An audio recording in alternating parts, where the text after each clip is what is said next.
Sonic the Hedgehog director promises Sonic will be redesigned after fan criticism. That is the headline on this week's MBE Movie News. And this comes in from Entertainment Weekly, John. Yes. We saw the trailer. We did the reaction. And we didn't like the trailer. We saw the reaction for the trailer, not for our reaction. Yes, nobody watched that. And one of the things we did talk about in that reaction was the design of the character Sonic the Hedgehog. Yeah. Something that I kind of overlooked was that Sonic the Hedgehog is now 29 years old. I was basing the way I remember Sonic the Hedgehog on this latest incarnation of him with the very long legs. As we know, from 1991, Sonic the Hedgehog was in fact a very short character. He was, Stephen. I'm actually trying to find the transformations just now. I recall Sonic the Hedgehog in that early form you were talking about, Stephen. I played it, I believe, on an Amiga. It might not have been. It might have been a Sega Master System I had. Yeah. So, we had as a family. Yeah. I recall playing that classic version, and he was very short, as you did say. But I do recall the modern take as well. There was a game came out, it may have been a game for Xbox Live on the 360, and he was much lankier. He had the long legs with the big shoes. So I can understand what they're doing in that regard. That's one thing I can't really criticise the director for. He's picked the more modern, up-to-date version of Sonic to base the film off of, which is fair enough. But I would have thought if you were wanting to do this sort of a film, you would maybe base it off of the one that's iconic, the classic, the original, shorter version. But Stephen, we're nitpicking when we get to height. There's a whole host of issues with this character. Just the CG looks god-awful. So I did say god-awful. I mean, it looks terrible. It really does. There's no getting around it. The comparison with Mike Myers' Cat in the Hat is bang on. Yeah. I never really thought of that, but once I read this article, I could see why people. You know what it looks like, Stephen? It looks like an old teddy bear. It's terrible. It's a teddy bear that's maybe 100 years old, and it's got that. It's lost. I'm saying it doesn't look like a hedgehog. Sonic doesn't look like a hedgehog either. Yeah, but you know those old teddies that are well past their sell-by date. They're retro, vintage. You find them maybe in an attic or something, and they've lost the edge. Yeah. They've lost like the I don't want to say fur, but the material was sort of like ragged. That's what the front of his face looks like. Jeff Fowler, John, on Twitter, he said he's director of the film. He said, "Thank you for your support and the criticism." We should have got onto that. Yeah. The message is loud and clear. You aren't happy with the design and you want changes. It's going to happen. Everyone at Paramount and Sega are fully committed to making this character the best he can be. I'm kind of swayed here because, on one hand, I can't but anything commend the director for coming out and say, "We've listened to you. We're going to fix this." But on the other hand, it shows a bit of unprofessionalism that they thought that this version of the character was good enough for a trailer as well. You know, I don't think they've got a lot of confidence at all in their own creation here. Yeah, who is the studio involved, Stephen? Paramount. Paramount, yeah. I'm really surprised to see a studio of Paramount standing. Yep. Commissioning this in the first place, actually commissioning the vision, the original vision. But then changing their mind and allowing Jeff Fowler to go off and recreate a different version with 5 months to go. This is a CG film. This is an animated release. Yeah. It will have a sizable budget. We were actually talking about Wonder Park in the MBE box office, another animated release from Paramount, which is doing very bad, very poorly at the box office. They're now doing this film. It looks a bit shit again. I think maybe Paramount. I think John Campea's right. He actually says another Paramount flop, animated flop. Yeah. I think they really should step away from animated releases if this is going to be the calibre that we're seeing. But Stephen, I'm really surprised that they're allowing him to go away because it's going to eat into the budget, you would have thought. Yeah. That's going to cost a good couple of $100,000, if not going into 6-figure sums, $1 million to go away and correct this horrible take. And as you did say, Stephen, I'm kind of caught in two sort of a... How would you put it? I was just reading one of the comments in this article. Someone said it just isn't the teeth. It's the whole design is weird. Looks like the Monkey Kid in Jumanji.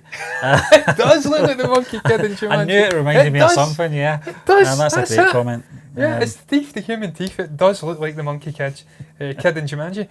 But Stephen, I'm caught in two minds because in one mindset, I want, in one sort of a mindset, I want to see the director get off and correcting this abomination because it's terrible, and I really think they should correct it. But is it going to increase the watchability of this film? Are the people who would go out their way to watch this film in a theatre, put the hard-earned cash into it, are they going to be put off just because it looks a little bit lanky and a little bit unrealistic? Are they going to be encouraged to go out and watch this if it's a little bit different? John, I think it's baffling that a whole entire design team thought this it's just so wrong. Was okay to get the green light, but but the other mindset, Stephen, briefly before I let you back in, is that obviously I'm in two minds, as I did say. The other one is that you shouldn't really be opening yourself up to having to recraft a whole film. No. Every time audiences on Twitter or social media decide that they don't like it, it's a very dangerous route to go down for Jeff Fowler. I think he's a very young director. I don't know how old he is exactly. He's 2 years younger than you, Stephen, so he's still just about 40, I think. Yeah. So it's dangerous. It's a dangerous direction. He's opened himself up in his later career to having to go and appease these people. That's why I'm kind of, I commend him for coming out and addressing the issue, but at the same time, you're opening a can of worms as well for your future projects. It's a very dangerous and not just that. Film audiences as a whole these days have got a lot to say about everything, in film, due to the fact of social media. This director has taken it upon himself to, address the criticism. You've got to commend him. Yeah, so, but at the same time, it's opening a can of worms. It's opening a can of worms. Stephen, the final thing I will add, the final thing, is that people have been saying, can they do this with 5 months to go until the November 8th release? And they have actually brought up two very good I can't even think of the word, my mind's gone blank, two similar situations. Ridley Scott replacing Kevin Spacey with Christopher Plummer, and I can't even recall what that bloody film was called. I didn't go and see it. It was amazing. Christopher Plummer, though, he got an Oscar nomination for it. And then obviously the changing of Winnie the Pooh in the Christopher Robin film. So it can be done. It can be done. They've gave two similar examples. That was the word. Similar examples. So they've changed up these things with even tighter schedules. 1 month in that Kevin Spacey, Christopher Plummer switcheroo, and obviously much similar time scale with Christopher Robin. But look, Stephen, I ain't got much more to add. Well, I'm glad to see they're changing it because it's crap. Something we're not changing, John, is the topic. Here, but it is a different article. This is from a different angle, though. It's Detective Pikachu's director of photography is not a fan of the Sonic trailer. He's I can't pick out the chap's name. I think it's John Matheson. I think John Matheson's the one. He's the director of photography for a rival video game-based movie, Pokemon Detective Pikachu, where John Matheson says, funnily enough, I was offered Sonic the Hedgehog, and after watching the trailer, I thought, I'm so glad we don't look like that. If we are all talking about is how these two films look, our film is better than Sonic the Hedgehog, and I'm sorry, I don't care who I upset saying that, but I think it looks better. There's no reason why you can't shoot a film like Detective Pikachu or Sonic the Hedgehog on film. If you had, Sonic the Hedgehog would look more realistic. I look at Sonic the Hedgehog and I go, yeah, whatever. Now this is based on the fact that Sonic the Hedgehog has been shot digitally. Wow. And as you know, Sonic the Hedgehog is a blue character. Shooting on, I would assume, blue screens is going to cause a little bit of... he opens up a very interesting sort of a viewpoint, Stephen, that I wouldn't have actually known about or looked at or gave much thought to. The fact that, as you did say, being a blue character, shooting on digital sort of a photography, and most of it being probably animated, trying to superimpose this character. It would have been done with blue screen, I would have thought, and it does complicate, try to put this character into the film and make it look realistic. With them, they did say the shot on film for Detective Pikachu, he's a yellow character. And he's right, Stephen. Whilst I think he's been a little bit condescending and a little bit shitty and arsey in the way he's approaching this, he's absolutely right. He's absolutely right. I can't speak, my throat's so dry. I'm drinking and it's not helping. Detective Pikachu is a much better looking film. The character looks much more realistic. It looks closer to the character we see in the games. and obviously I think he's popped up in other animated series and stuff like that. Pokemon was an anime series for a number of years. I actually watched it briefly, then I moved away. But Stephen, it's very interesting. I've not got much more to add to the actual digital photography thing. He opens up a reasonable sort of a side from it, a viewpoint I've never looked at. John Matheson is actually a very talented cinematographer, so I'm sure they're kicking themselves at not getting this guy. He was involved in Mary Queen of Scots. He was involved in King Arthur Legend of the Sword, which was a pretty shite film, but the cinematography was pretty special. Logan, Pan, whole host of great films. X-Men First Class, perhaps the greatest X-Men film in my book. So this guy knows what he's talking about, and if they've let him go over the choice of shooting on digital or film, then woe betide them. I say woe betide, because they made a complete balls up. Because no doubt in my mind, Detective Pikachu is the vastly superior looking movie. Yeah, Days of Future Past was my favourite X-Men film, but F. Gary Gray I still prefer First Class because I've got great memories of that. We're going to stay on the video game sort of crossing over to film, John, here in regards to F. Gary Gray is working on a Saints Row movie adaptation now.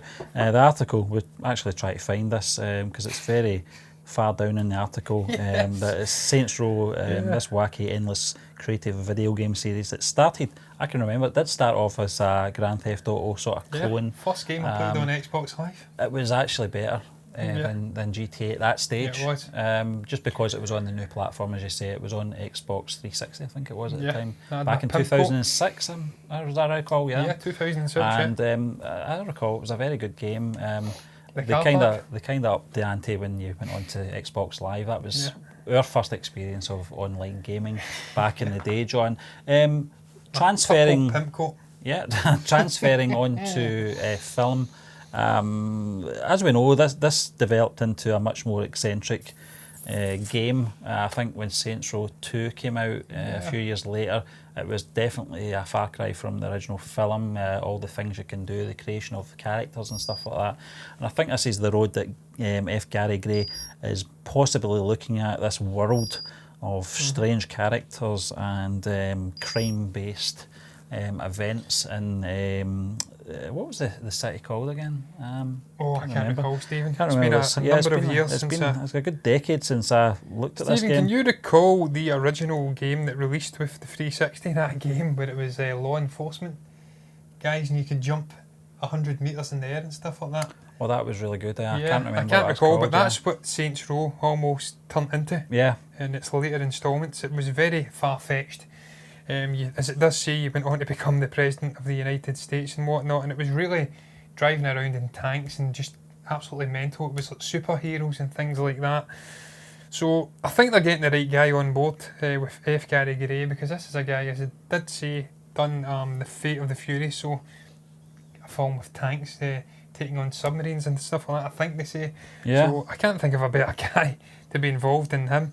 He's been involved in a number of very good films, incidentally, with that, Straight Out of Compton and whatnot. So I think that's a great appointment. Crackdown, that was what it's called. Crackdown.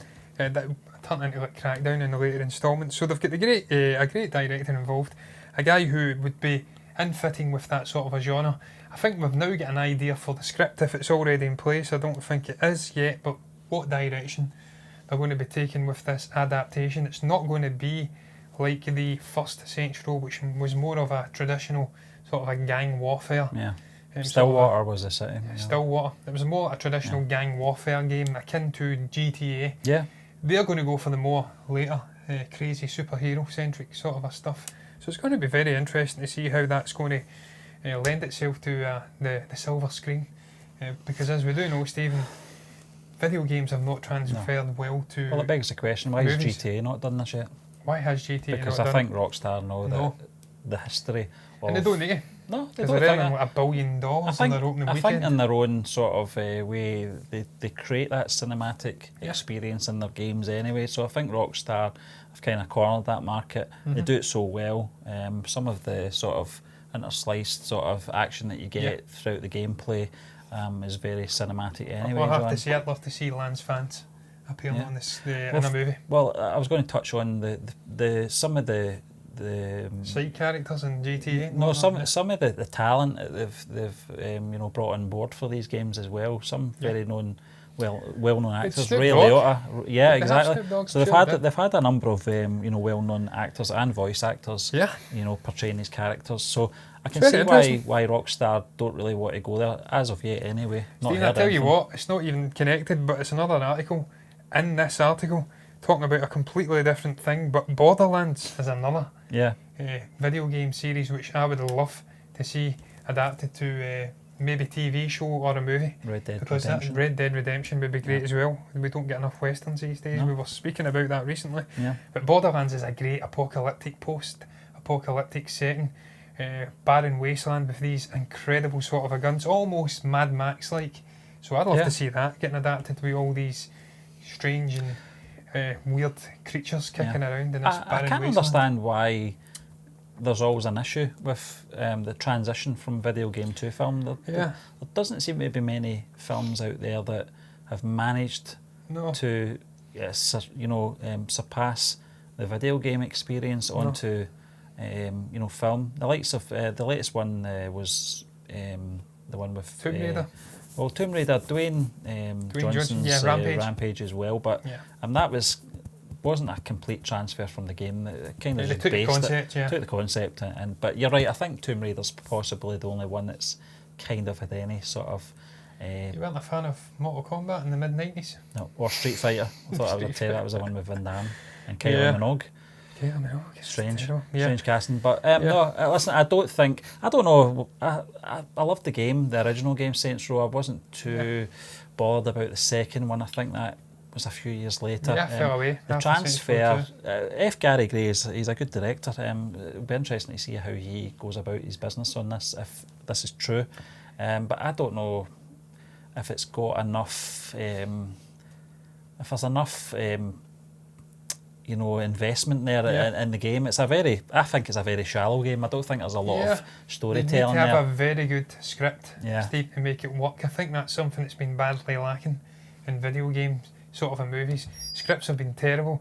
We've seen it with Halo. Halo was going to get the big screen sort of adaptation. I think Steven Spielberg, it was Peter Jackson was rumoured to be involved at one point, but they were shopping the script around. I think it was actually a guy in a full-on Master Chief costume going to studios to drop the script off, and it was all very secure and locked up in briefcases and whatnot, and strange. But they were knocking it back, saying it was one of the worst scripts they'd ever seen. So you have to get the script right to make it work, and sadly it's just not been the case with many video games. Stephen, I have to tell you, it's going to be a real struggle getting into this final topic. We've only been talking for nearly 20 minutes, but that chicken broth, katsu curry, and chicken and noodle broth and katsu curry has really done my throat up like a kipper, which is a Scottish fish. Yep.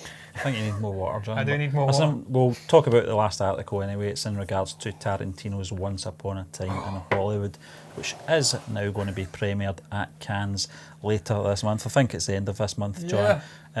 2 months prior to its public release. What does this? Exciting. I was going to say, what does this indicate to yourself, John? I think I might have asked you this question this time last year when Solo, a Star Wars story, was announced that it was going to be premiered at Cannes as well. Certainly hints of the confidence in the director's movie and his writing and his project. Quentin Tarantino. He's keeping himself busy, obviously. Really he's got the mini-series that he's breaking down for The Hateful Eight, and obviously his new film Once Upon a Time in Hollywood, which is going to be based around Leonardo DiCaprio's Rick Dalton and Brad Pitt's Cliff Booth. Yeah, Steve, I make two things of this, or I take two things from this. First of all, as you did say, it shows great confidence in the movie. Tarantino is obviously very pleased with what he has. So much so that he's putting it into competition at the Cannes Film Festival. So that means he is really happy with what he has in his hands, because he's willing to put it up against other great films, probably for the Palme d'Or, I think it is, the top award at the festival. So that's great. As you did say, there was comparisons with Soul last year. Disney were very supremely confident, one would say, or some would say, with the Soul film. They put it in the Cannes Film Festival very early prior to its release. I think it was a couple of weeks prior to its release, not that much early. not as early as Once Upon a Time in Hollywood, but the difference there was they didn't put it in the competition. He's actually putting it into competition.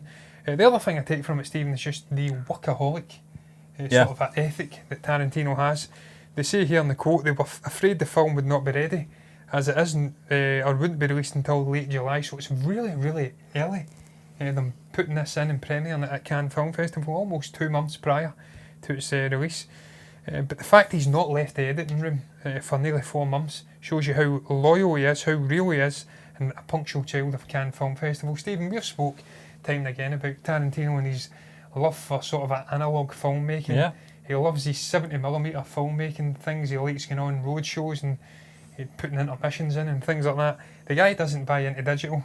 He doesn't buy into streaming services or anything like that. He's got a collection of movies and stuff like that. So I'm not surprised to see he's really worked like a Trojan to get this film premiered at a festival that he's got an affinity with.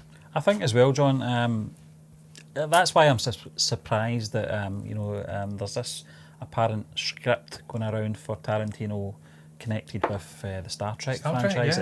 I think that's bizarre to me, because as you said, he's a very traditional filmmaker. Still in play that. And also, we only know him for his sort of creations, his writing, his world building as well. So for him to go off into another franchise is going to be very unique if true. Yeah. But the one thing I take from this as well, and one thing I do like about films being premiered at Cannes, is the fact if it's maybe 2 months down the line. I know there's embargoes all over the place that we don't really get a lot coming out of it. One thing you'll always get out of it is the feedback, whether it's positive or negative from film critics, Although they can't talk about the film, they will give you a general feeling on how the film went at the premiere, So that's the positives to come out of it. Yeah, and Stephen, obviously Cannes is some would say the premiere of all sort of film festivals in the world, You've got Toronto, you've got South by Southwest, but Cannes is the really sort of a pinnacle of film festivals. So the fact that he's pushing it to get it in here so early prior to its wide release, it can only be a positive. I cannot wait for this film. It's going to be fantastic. It's been too long since we had The Hateful Eight. As I've admitted, I've only seen a third of, incidentally. So it's been a really long time since I've seen a full Tarantino film. I cannot wait to dive into this story, see this relationship between Brad Pitt and obviously Leonardo DiCaprio, see this great chemistry they have, how it's all going to play into the events of 1969 in Los Angeles, how they're going to bring in and weave the Manson murders into the screenplay, and is it indeed going to be like a 21st century remake of Pulp Fiction? Who knows? But I'm excited for it. So am I, John. But this brings us to the end of this week's MBE Movie News. We would just like to thank you once again for joining us, and we will be back again tomorrow with the blog rundown.